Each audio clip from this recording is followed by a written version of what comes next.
Hello, everyone, and welcome to our episode of Red Couch Talk. Today, we have a very special guest, and before we introduce her, I want to bring my sisters on, Jennifer, Maria, and Olivia. Please join me. Hello. Hi, ladies. How are you today? Great. Excellent. Great. You ready to get our show on? Oh, yes. Let's do it. We all know our Lala, and we are all excited. So do you guys want to share a little something about her before we bring her on?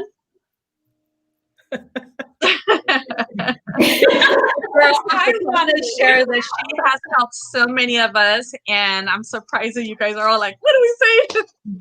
But Lala's a very dear friend of all of ours, and I'm excited to bring her on because I feel that she's going to impact many women out here, and not just women, but also men.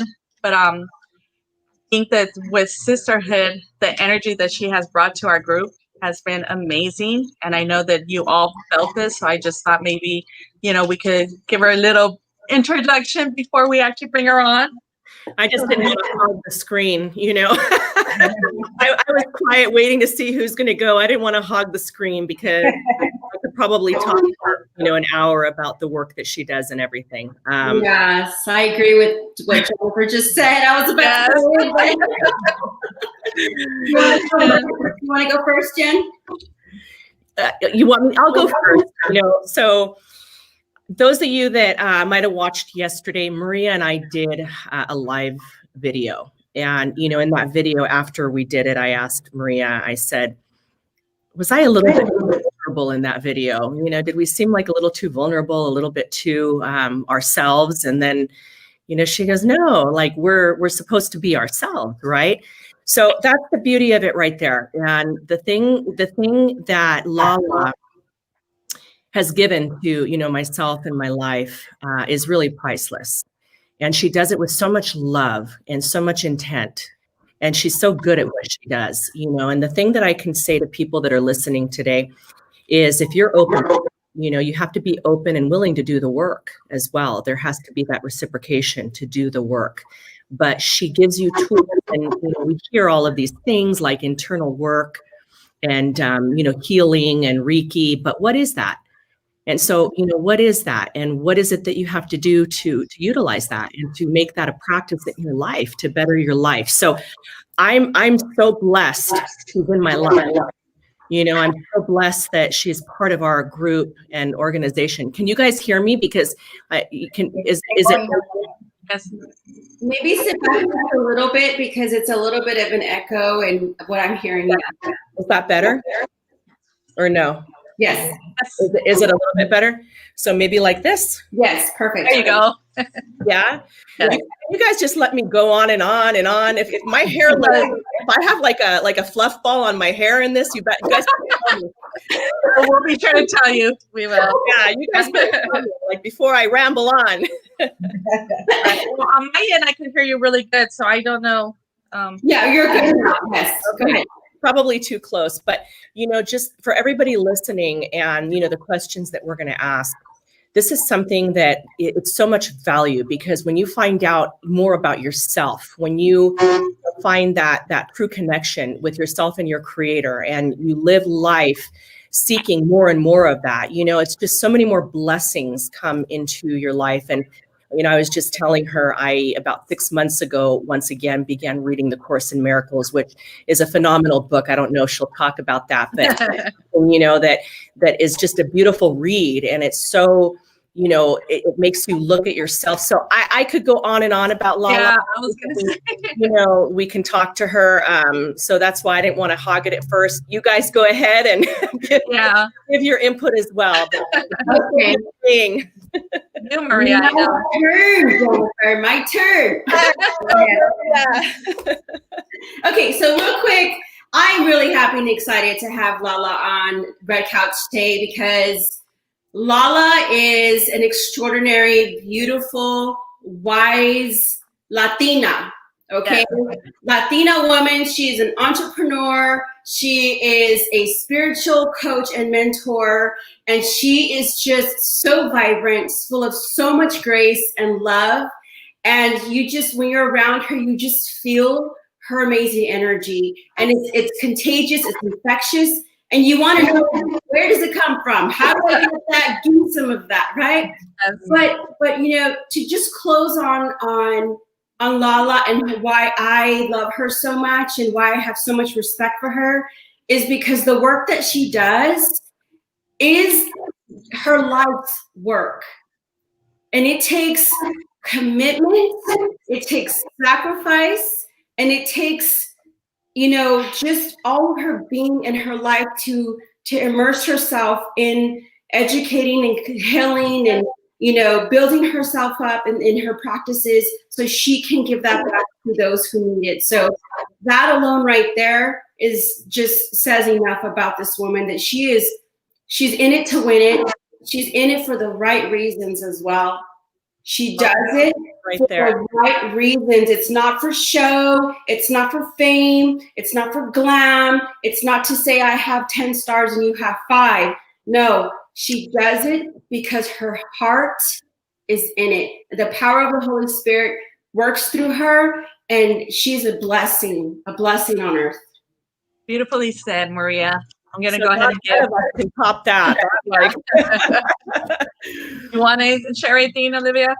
Yes, I do. Lala has been an amazing woman. You know, just her being humble, her humbleness has a lot to do with it. Sundays, I'm reading in the gospel, said about God giving us gifts. And what have we done with our gifts that He's given us?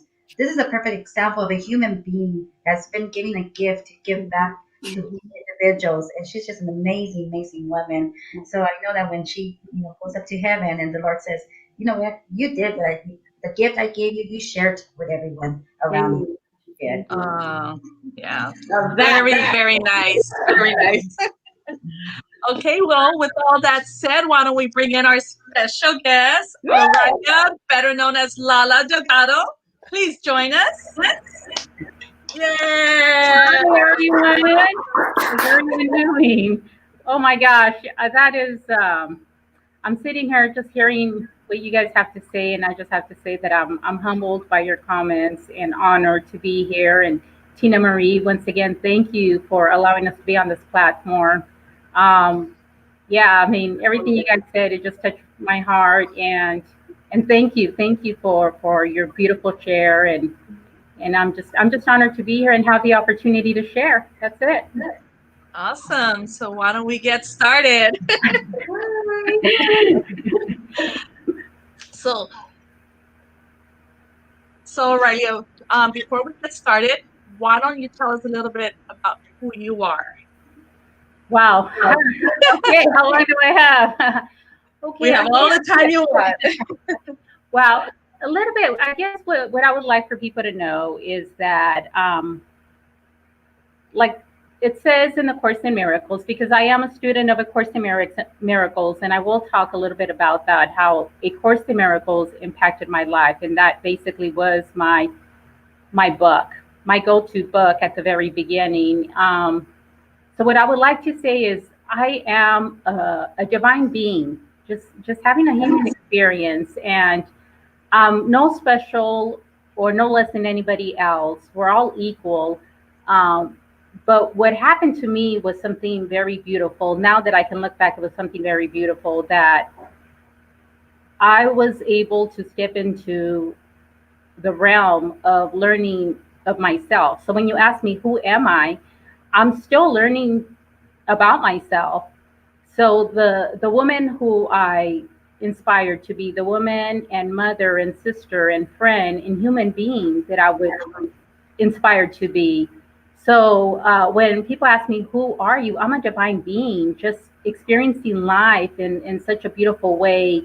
And I'm not perfect. I don't always get it right and everything, but I have dedicated myself. Like I always tell people, I create my abundance through real estate. I've been in the real estate business for over 30 years in the lending and real estate. And I was just sharing with you before the show that my spiritual work began maybe when I had the first awareness, or the first moment in my life that I realized like I had to shift, I had to change something about my life, was back in 2011. But I didn't understand what was going on. So I guess I'm just a divine being, a human being learning about life. I think. So back in 2011, what happened in your life that made you feel that you needed to make this change? Can you share a little bit about that? Yeah, absolutely. Well, I was just like everyone else. I always tell people I create my abundance through real estate, and I really loved real estate and lending because that is how I create my abundance, and that puts me in the service realm, which I love being service to others. I am an immigrant. I did come from Mexico when I was 3 years old. I didn't know the language. Many people don't know about that. I was the first to graduate from college of a family of six. So I come from a very humble Mexican culture background, Catholic, born into Catholic everything. So what happened in 2011, my grandfather died.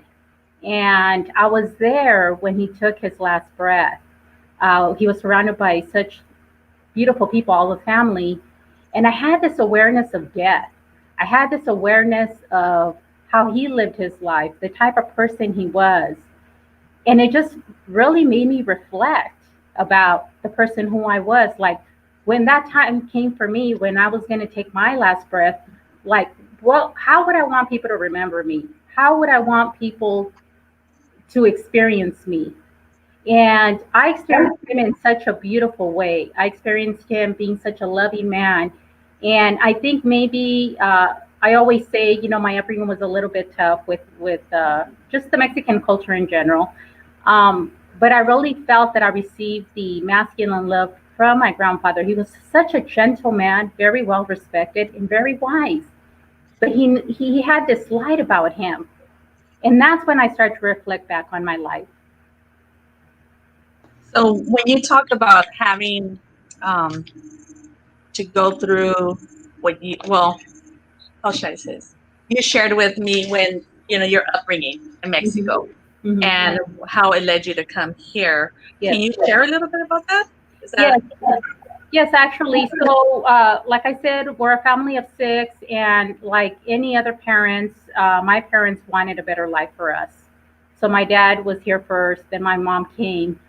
Maybe for about, a year or two. I didn't really remember my parents until I came here. They brought us here, and they said, "This is your mom and dad, and this is where you're going to live now." And it was kind of like a cultural shock. But even at a very early age, I knew there was something different about me. I just, I don't know. I felt that there was something there for me. And so just like any other immigrant, my parents worked very hard.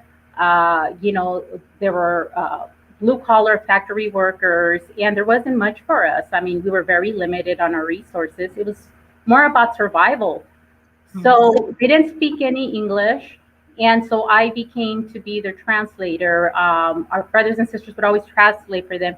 And I realized like there's such a big need for a voice. That's when I felt like maybe I'm here to be a voice for people similar to my mom and dad. And that's when I started to experience myself in a different way. So, we come from a very simple Hispanic background. So I had to go backwards. I had to learn the language to go forward. But that was one of the things that I remember. We didn't have much, but I always remember my childhood very happy. Like we had such freedom because my parents were always working and we were home. There's six of us. I always tell people we're the Mexican Brady Bunch, 3 brothers and sisters. And I'm second to the youngest. So I felt so free because they were never home. They were always working.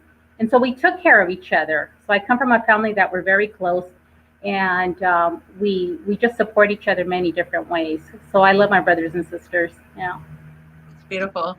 It's crazy how back then we were able to unite with each other as siblings and help one another, where now everybody's just on TV, on the phones. It's so different, right? Right, absolutely. Yeah. Yeah. So moving forward, now you're here, you get married, have a beautiful family. Mm-hmm. You want to share a little bit about that? Yes. So coming from a Hispanic culture, and I had 3 older brothers, it was very hard for me to date, and they were always looking after the little sisters. no one could get near us, right? Like they would make me bad.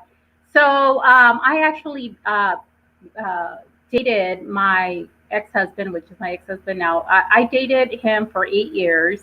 I started seeing him when I was 17. And we were married for maybe 22 years and together for 30 years. But that's where my journey began. Yeah, my journey began. So I thought, okay, I'm going to be married for the rest of my life. I have the big house, the car, we have the money, we can travel around the world. I was in a corporate atmosphere. I was corporate management, VP as in countrywide. So I had it all. And my kids had it all. Completely different from where I came from. I wanted to give everything to my children, everything that I didn't have. Right. But maybe I'd say when I was age 44, when I seemed to have everything materialistically, everything in the physical, I asked myself, like, is this it? Like, everybody talks about the big house, the car, the money, the trips, the great dinners, the whole thing. The whole thing. Yeah. The whole thing. But something inside of me felt empty. I didn't feel complete. I didn't feel full. There was something that just didn't feel right. And that's where my journey began. And so with the death of my grandfather, I was there when he took his last breath. And then I find myself at 44 with everything that I'm supposed to be happy now, like this is life. But somehow it didn't feel right inside. I knew there was something wrong. And wrong in a sense, meaning like I really fulfilled. You weren't happy. Fulfilled. I really asked the question, who am I? Like, why am I here? Like, there has to be more to that. So I started to ask those questions. And when they say when you start seeking, things start to open up for you. Yeah, I could relate to that because I was married for 26 years, with him for like 31. And I found myself later on in life, after 26 years of being married to him, that I wasn't really complete inside, so we had to make changes as well. So I could relate with what you're saying. You can have all the materialistic things in life, but if you're not content in here, you're just not happy. You're just not, and you start to seek those, answers as to what is going on. So I could totally relate with what you're saying. So, so when these questions start to come in, and I started to read books, I started to go to workshops. So once you start going in, layers of stuff starts coming out. And that's when I found myself in Santa Monica. I got my master's in spiritual psychology, and I got other certifications in conscious health and healing. I realized that my path was going to be different. I had to fully trust and surrender all those material things. If I really wanted to learn more about myself and go on that journey, I had to give up what I loved the most, which was, this relationship and my children. So all these things started to come up. But I knew if I did not take that journey or that path and complete my relationship, then that would put me in a state of depression, repression. Like I wasn't honoring my own fulfillment. Like a lot of times we stay for the kids or we do that. So it was very clear to me that I had to end that relationship, that marriage was complete in order for me to continue the spiritual path. And there were so many things I didn't know then that I do now. And that's basically why I feel it's very important to come on these platforms and join community events and sisterhood empowerment, because what I've realized through my work is there's a lot of women who find themselves in that situation. Right. We need the support to be able to talk it through, to be able to see it clearly for ourselves. Because maybe if I had that back then, maybe I would have been able to see things a little bit differently. Where I'm at today, I understand why I had to make that decision. But that's fully trusting and surrendering, our life. Which can be very hard to do at times. Very hard to do. So it was very clear for me in 2014 that I had to end that relationship was complete. Mm-hmm.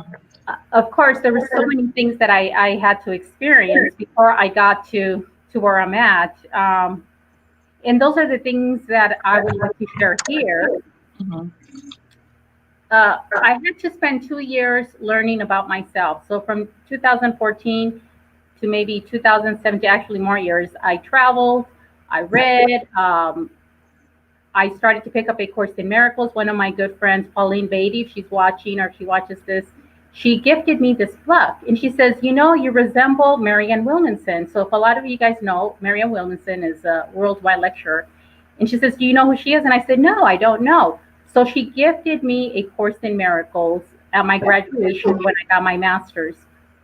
And at that point is when I just grabbed the book and I devoured it. I devoured it from the beginning to end, and it's not a very easy read, but somehow I was able to understand it.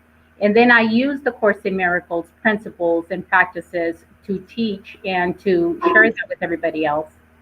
Oh, nice. Okay. All right. And I know Jennifer had a question for you. Sure. Hi. Hi, Jennifer. I had a question because I know that you just brought up the Course in Miracles, Mm-hmm. and I also brought that up a little bit on the intro. But I've had a couple people ask me, Lala, and I think maybe it's better explained through you. Yeah. You post, when you make your Facebook posts or you post something on social media or you're talking, you talk a lot about Reiki, sending Reiki love, sending Reiki healing. Yes. Maybe you can explain a little bit about how that energy works and how and that practice so that people can fully understand that. That was actually my next question. Absolutely. Yeah, I mean, there's so much. In 8 years, there's so much, but Reiki came into my life, let's see, I believe it was 2018, through a mutual friend. Her name is, most of you guys probably know her, she's Jessica De Leon. She's also a Reiki facilitator and now a master. And she noticed that I use my hands a lot in prayer and clearings and everything that I do. And she says, Lala, have you ever considered Reiki? And I said, Reiki? No, what is Reiki? So what Reiki is, it's an energetic healing tool. It's a Japanese technique where we place our hands on certain parts of your body. We're all energy beings. And what happens over time, if we don't know how to clear ourselves or release that energy in a healthy way, it gets stuck into our cells. And then that results into going into our tissue, into our organs, and many other places. So Reiki, what it does, it's a way of just placing our hands on your body and using this natural divine energy to flow into your body. So our hands get attuned and we become initiated to be Reiki masters or practitioners. And it's just an energy flow that comes into your body. And you'll feel a warm sensation or a tingling sensation. It's almost kind of like, it's not a massage, we're not massaging you. We're just placing our hands on certain parts of your body, which are known to be known that those are the areas where the energy flows, the energetic, what we can call medicine or healing flows. So it's coming through the practitioner into your body. And then usually the person will either fall asleep or they'll experience something or just a release. So it's kind of like a meditative way, but it's energetic medicine because we're all energetic beings. Whether we believe it or not, we can't see the energy, but we have this energetic body around us. And it's very important that we clear this. Otherwise, it goes into our physical body. And that's where the stress, the anxiety, and other illnesses start to show up in our lives. Yes, and that's very true. That ties in also to all of the different organs in our body. Yes. Exactly how, because we are made of energy. And a lot of times, if we don't know how to release that and how to manage anxiety and stress, little by little, that kills people and it causes disease. Absolutely. And, we can read up, you can read up of a Reiki. There's a lot of studies regarding that. As Reiki masters, we're able to scan your body. And sometimes, like for me, there's like a warm feeling that I feel on your body. And we have these energy systems, which we call chakras. And so I'm able to maybe feel something there with practice, obviously. And so I'm able to, as a facilitator, be able to look at those areas and just kind of, with my facilitations, concentrate on maybe the areas that are coming forward for you to release and heal. So it's an energetic healing, and it's something that you have to experience, because without experiencing it, there's no words to explain it. It's something that you have to just do for yourself. And I also do, have other masters do that on me, because as I'm doing the work, I also need my own energetic body to be cleared. So, we call this stuckness in our body. We call it, it's a disease. Our body's not in harmony. It's not at ease. Mm-hmm. And so that's why conscious health and healing is very important. There's so much to this, but that's why I decided to come on here and share my story, because, we could talk about how I got here, but the thing is, what I would like to share is how we can go from here to there. Yes, and I think that explained it, pretty well, because I've had people ask about that, and a lot of times we don't realize we're made up of energy. And we have like different bodies, so just not going too much into the metaphysical thing, because I feel like people can say that's woo woo or anything, but actually it's not woo woo. I mean, what happens is when we feel that we don't feel good, our bodies are indicators, and then most of the time we'll say, "Oh, I got to go for a run. I got to go for a walk." Well, what do? We go outside, and then we come back and we're like, that feels better. Why? Because we're releasing that energy, that stuck energy, which has to do with so many things in our lives. Everybody's different. All of us receive it in a different way.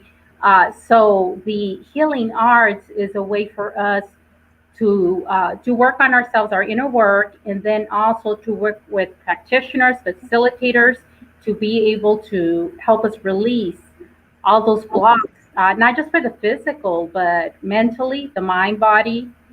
We have the mind body, we have the emotional body, the energetic body, the bliss body. There's many different bodies that we're not conscious of. Right. What I wanted to share. There's so much to share. Yeah. Boom, everybody's back on. Hello.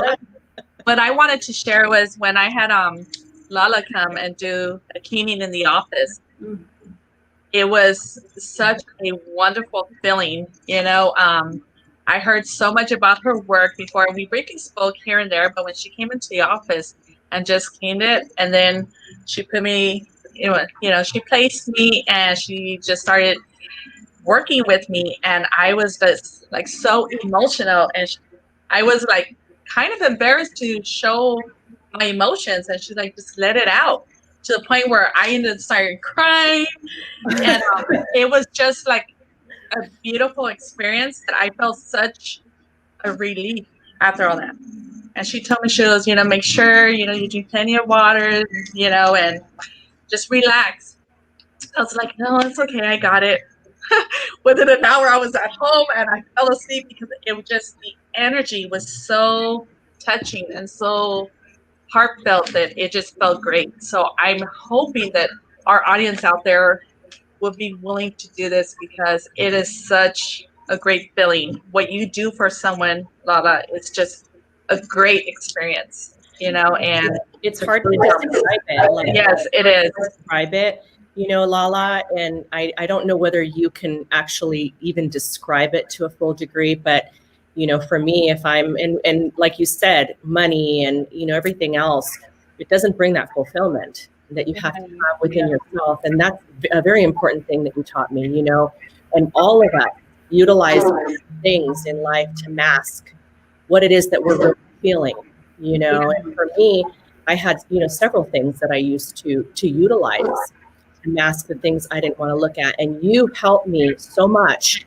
to turn that around, and even now I'll say, I'm not all right. Like, what, Jennifer, ground yourself, and you have those tools, and you do it in such a phenomenal way, a phenomenal, loving way.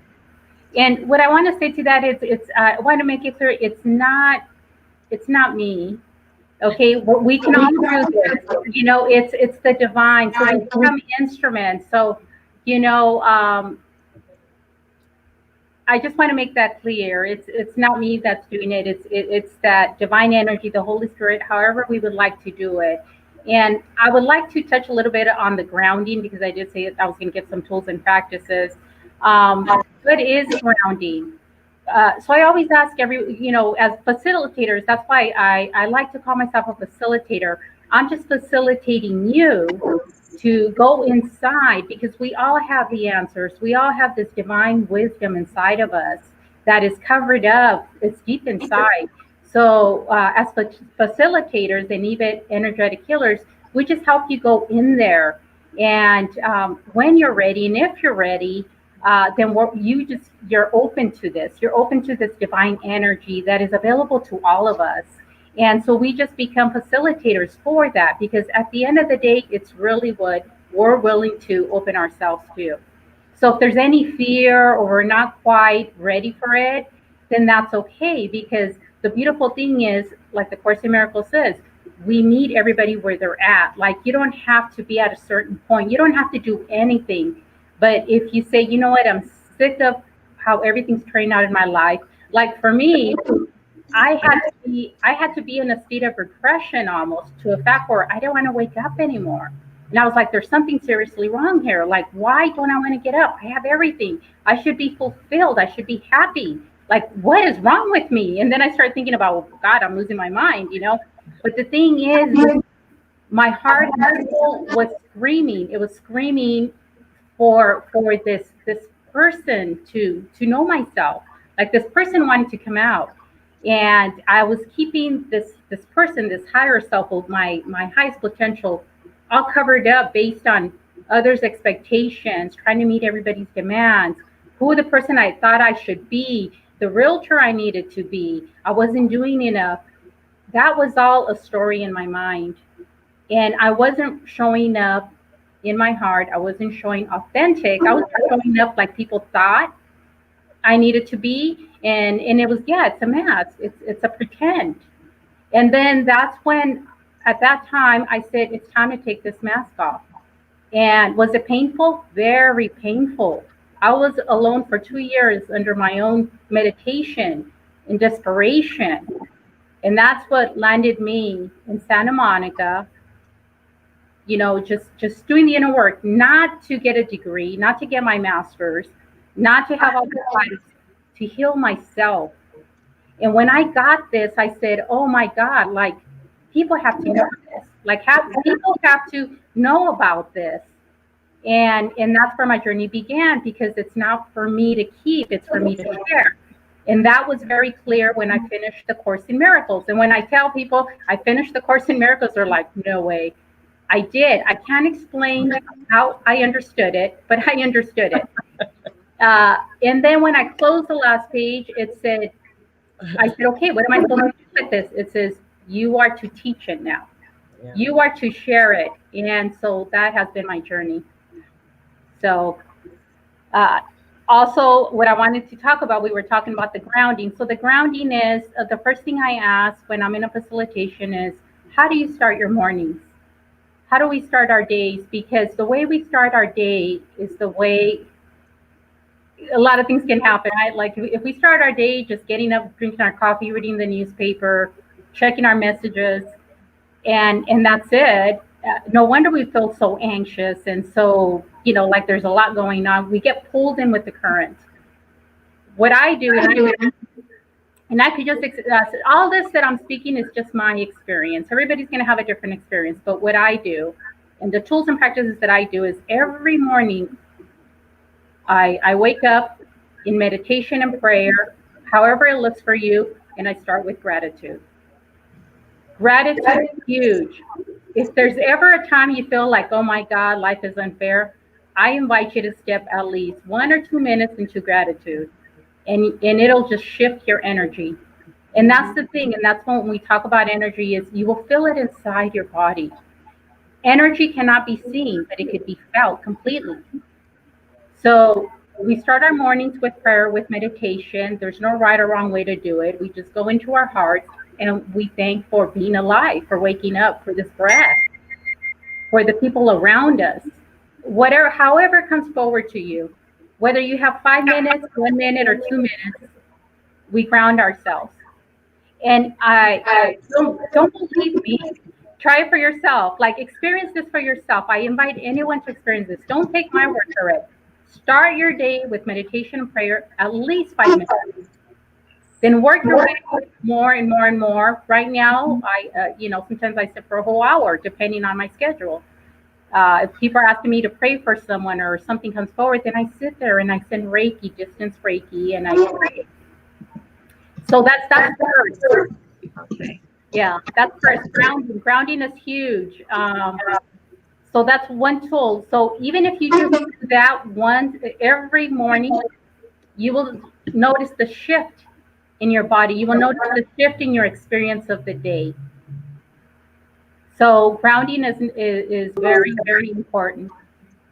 And maybe, yeah. So that's why when Jennifer says, when she calls me or we talk or something, it's like, okay, did you ground yourself? No, I don't have time. I didn't do that yet.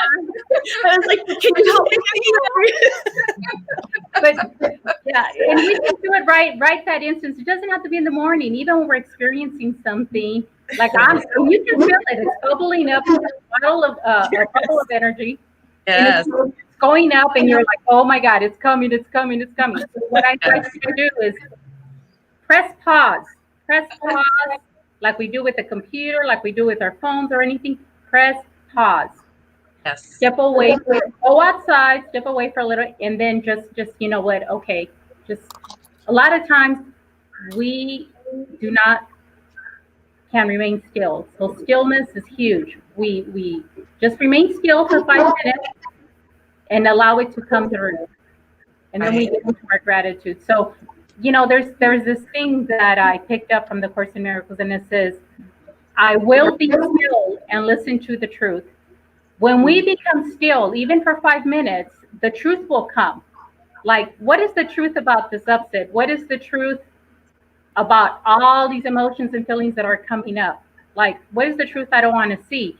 When we start asking, like, what is this upset about? What am I really upset about? That's what I do. When I feel this trigger, this fire of energy coming through, it's like, oh my gosh, here it comes. Why am I upset? What is it that I'm really upset about? And when we do this, then we're not going to lash out at others. We're not going to vomit on others. We're not going to send that text to others. Because at the end of the day, we want people to experience us in a beautiful way. A positive way. Yeah. We have to, so the whole thing is how would I want people to experience me? How would I like to experience myself? And we know what I mean about that, because when something happens between me or someone else, we have this argument or disagreement, it doesn't feel good. It doesn't feel good. And then now I have to go clean it up. Yeah. We have to go clean it up. And we really have to own. The other thing is, aside from grounding, just being still, learning to be still is huge. I know it sounds so easy, but it's not. No, it's not. No, it's not. But those few little words that you ask yourself really help. Absolutely. Because we just tend to go, and get upset. And like you said, we normally just typically go on with the day, and it's just building up. So I find myself taking a break. Let me go step outside, but asking yourself, what is really bothering me at this moment? What is it? And sometimes you don't like those answers, but it helps. And I know Maria wanted to say something. Yes, I did. Maria? Hello? Yes, we can. Yes. Okay. Well, Lala's already started talking about it. I wanted to ask her if she could just emphasize a little bit on a facilitation, right? So what does that look like? For example, if someone is watching today and they're possibly interested in maybe reaching out to her, and how does someone get started in doing inner work? What is inner work? Maybe like if you can just share an example, or how do you start to work with someone?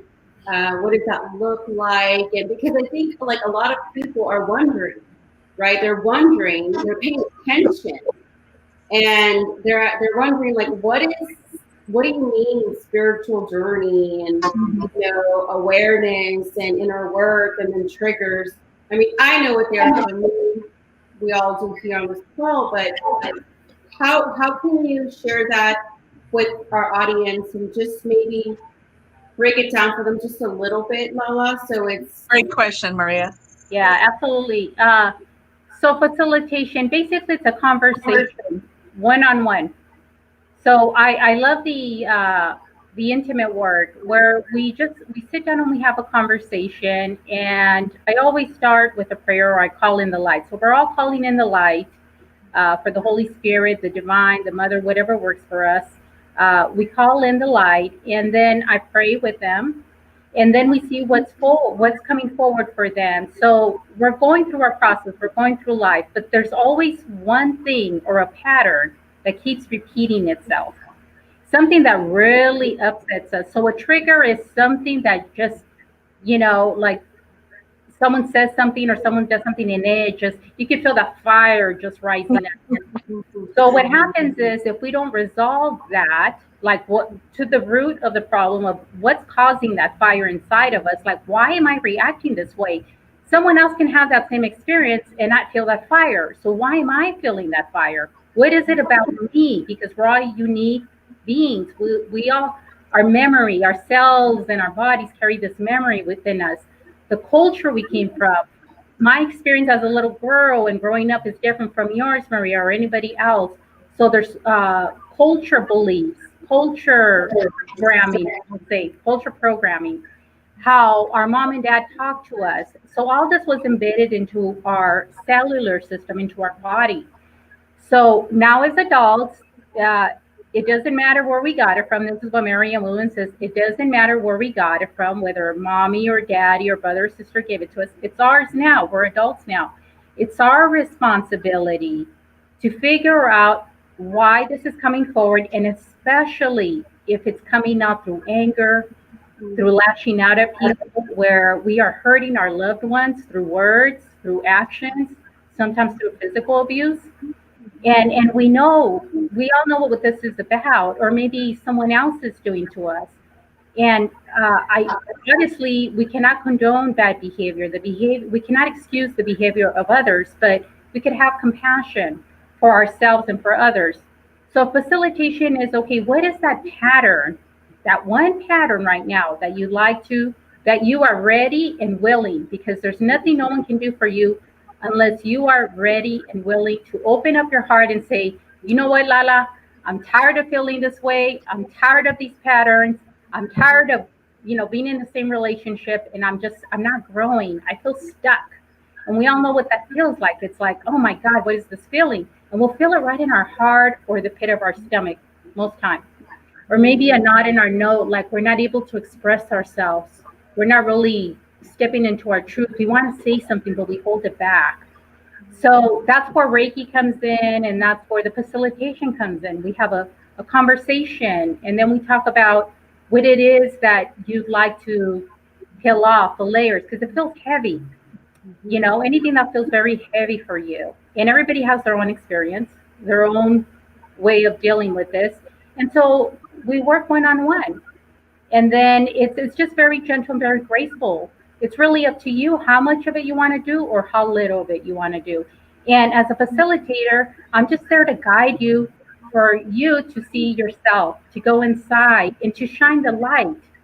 And also to see things that you might not be able to see. Because a lot of times, because we're in this whole gucky, messy stuff, we're not able to see it. So someone that is neutral or a facilitator or someone that's doing, this type of work is able to rise above and look at all the circumstances and say, well, we think about this or that, and then also taking responsibility for our actions.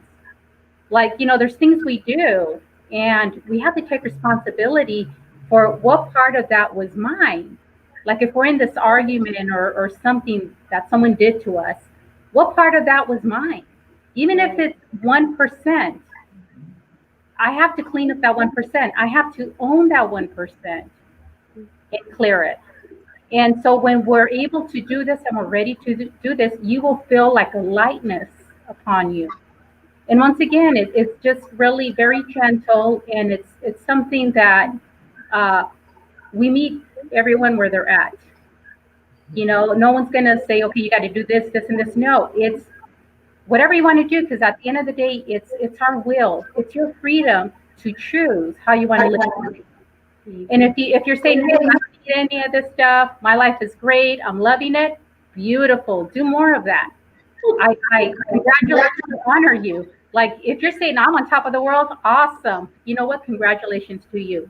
But if you're feeling like, you know what, I can resonate what you're saying, I understand what you're saying, and I'm ready to grow. Because at the end of the day, we're here to evolve and grow and experience life in such a beautiful way.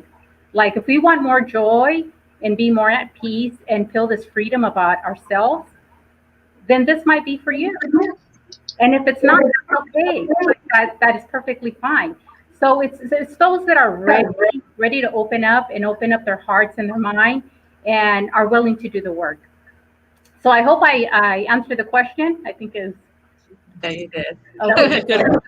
Good explanation. Maria left us for a minute. I think she's having some internet issues. She's getting in and out. In and out. I know what's happening. But yes, you did answer my question. Thank you for sharing that, because I for me, what I sense and people say to me is, again, everyone thinks, some people say they're okay and they're fine, but they're really not. And so obviously we can see that and we can feel things in others. And so I like to share this work with other people, and they're just so afraid of it. They're just full of fear. And so that's why I asked if you can just break it down, share a picture of what that could look like. So it's not scary. It's a beautiful process. And like you said, it doesn't feel all that good, like sunshine and rainbows. But on the other side of the work, there's just so much liberation and freedom, like you said. And so thank you for breaking that down for us. Yeah, the other thing I want to say is,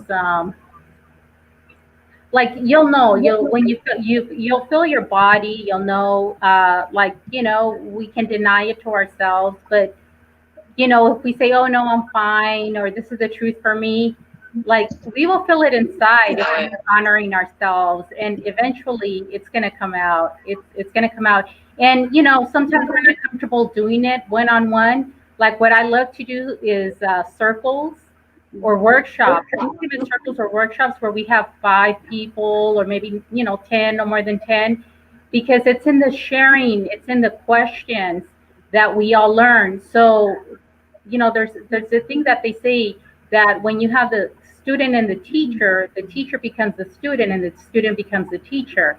So we're all evolving, we're all learning, and we're all coming together, and we're able to be in this sacred space where we're able to honor each other and see the beauty.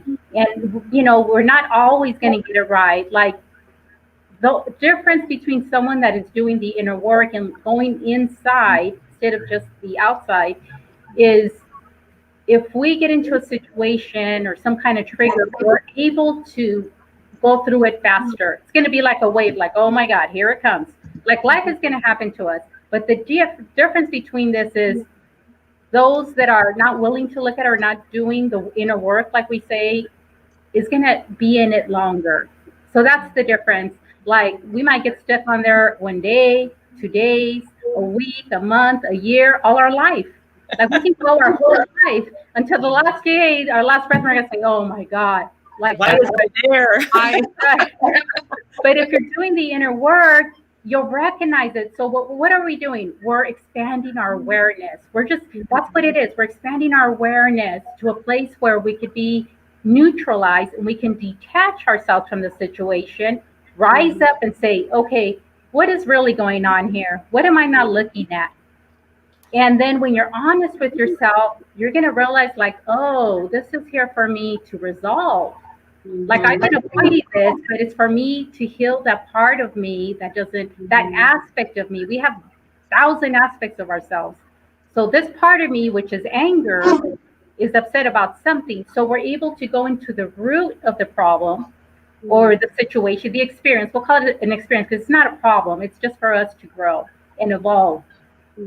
We look at it and then we're able to heal it once and for all. But if we don't heal it or we don't look at it because we either have this fear or a belief or whatever, then it's going to repeat itself over and over. It's the form is going to change. Like the person's going to change, the situation's going to change, but it's going to be there because we haven't completed that aspect of ourselves.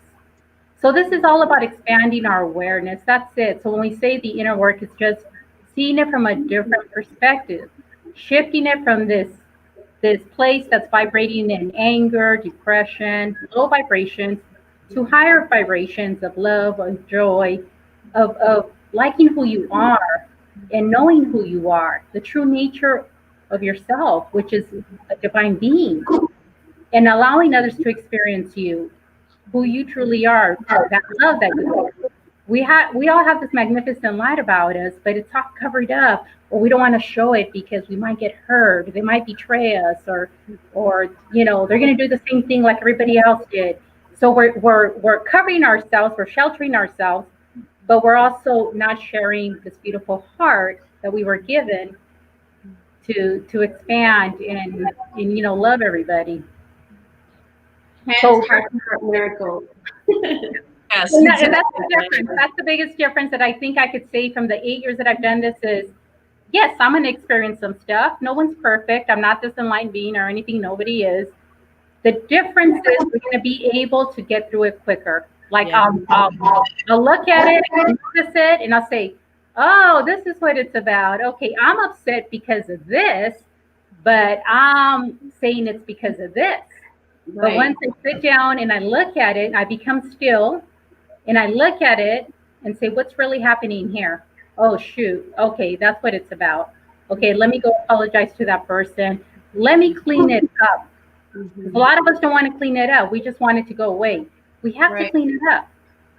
And so now people start to experience us in a way that is beautiful and just, really, like if today was our last day, how would we want people to experience us? In our anger, in our upset, or just this beautiful person that we truly are?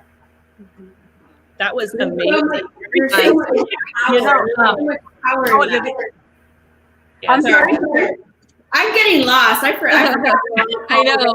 I just heard the time. I know Olivia wanted to say something. So Olivia? Just really quickly, going back to, could you tell us more about your foundation, your organization? Oh, yes. Oh, my gosh. Heart to Heart Miracles. Yes. So Heart to Heart Miracles was actually birthed while I was going through my master's program in Santa Monica. I was there maybe 5 years. Master's was 2 years, but I did other certifications. And it just came to me, the thought came, Heart to Heart Miracles, because I started to teach the Course in Miracles. I started to do meditations. I started to do virtual teachings before coronavirus. And I was just able to take a paragraph and explain it and apply it to my daily life, and people wanted me to share that. So then I started to play with it. I said Heart to Heart Miracles. Then later, it was something fun, something that I just created. And then later on, it was like, oh my gosh, it's turning into a corporation. So Heart to Heart Miracles is a foundation that is done specifically for this. It's for me to do the healing arts work. It's for me to just speak about my experience and what I have learned for those that are open and willing and ready to take that journey for themselves and experience themselves in a way that maybe they never had the opportunity to. And so it's something that I feel that this is my assignment. This is my purpose. I also do other studies besides the Course in Miracles. I've opened up my teachings and just, so many people in my life have brought many beautiful things. So Heart to Heart Miracles is where I actually just do my work, my inner work, and where I'm able to share about all the beautiful tools and practices that we can use daily to just expand that awareness. Yeah, so actually it was something that I just started to play with, and then it just birthed into this corporation. And now what's in my heart is that I am to share it, I am to grow it. How long it's amazing by doing it. Yeah, I had a question for you. Why sisterhood? Wow, sisterhood. Why sisterhood? So after my journey, my 8 years of journey of this work, one thing that I realized, Tina Marie, was I had women friends, but it was just very surfacey. Like a lot of my close friends were mostly male, believe it or not.